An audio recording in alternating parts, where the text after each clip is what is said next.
அப்பா, நான் உங்ககிட்ட ஒன்னு கேட்கணும். என்ன?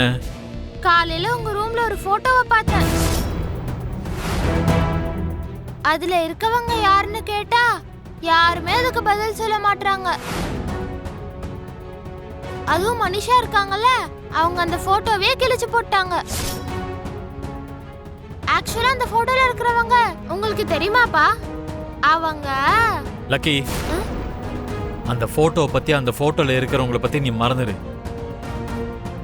எதுவும் கேட்காத. நீ கேட்டாலும் நான் பதில் சொல்ல மாட்டேன். என்னாச்சுப்பா?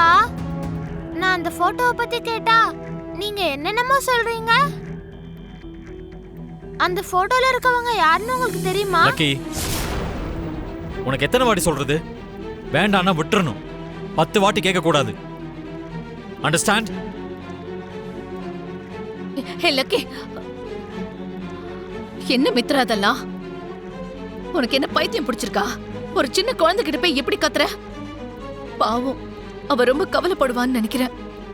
நான் அதை விட 100 மடங்கு கவலைப்பட்டு இருக்கேன் மாம். விருப்பம் இல்லாத ஆளை பத்தி நான் தூக்கத்துல இருந்து எந்திரிச்சதும் கேட்டிருக்கா. நான் வெறுக்கக்கூடிய ஒருத்தைய பத்தி சும்மா சும்மா கேட்டுக்கிட்டே இருக்கா. ரொம்ப வெறுப்பா இருக்கு மாம். உனக்கு வெறுப்பா இருந்ததுன்னா உனக்குள்ளேயே வச்சுக்கோ. அதை விட்டுட்டு அந்த வெறுப்பெல்லாம் லக்கி மேல காட்டாத. அது இல்ல மாம். அம்மா! லக்கி! லக்கி! லக்கி! லக்கி! என்னாச்சு? எப்படி விழுந்த? கால்ல பயங்கரமா அடிபட்டிருக்கே. என்ன லக்கி இது?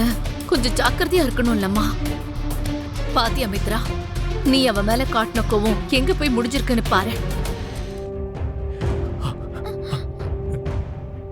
வலிக்குதாமா? ரொம்ப வலிக்குதுப்பா. ஆனா என் கால் இல்ல, என் மனசு.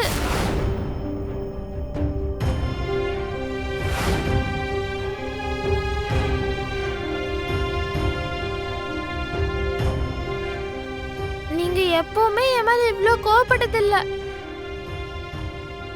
என்கிட்ட எப்பவும் நீங்க இப்படி கத்துனதில்ல. அதனாலதான் என் மனசு நீங்க சொன்னது தாங்காம வலிக்குதுப்பா.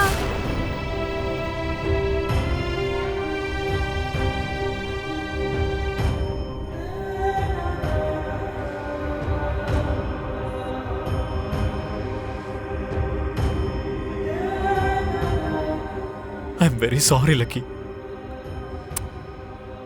உன்னை நான் அப்படி கத்திருக்க கூடாது. யார் மேலேயும் இருந்த கோவத்தை உன் மேல காட்டிட்ட லக்கி. வா, நம்ம உடனே ஹாஸ்பிடல் போலாம். டேய், சின்ன விஷயத்துக்கு இவ்வளவு பதட்டமாவாத. சின்ன அடிதானே.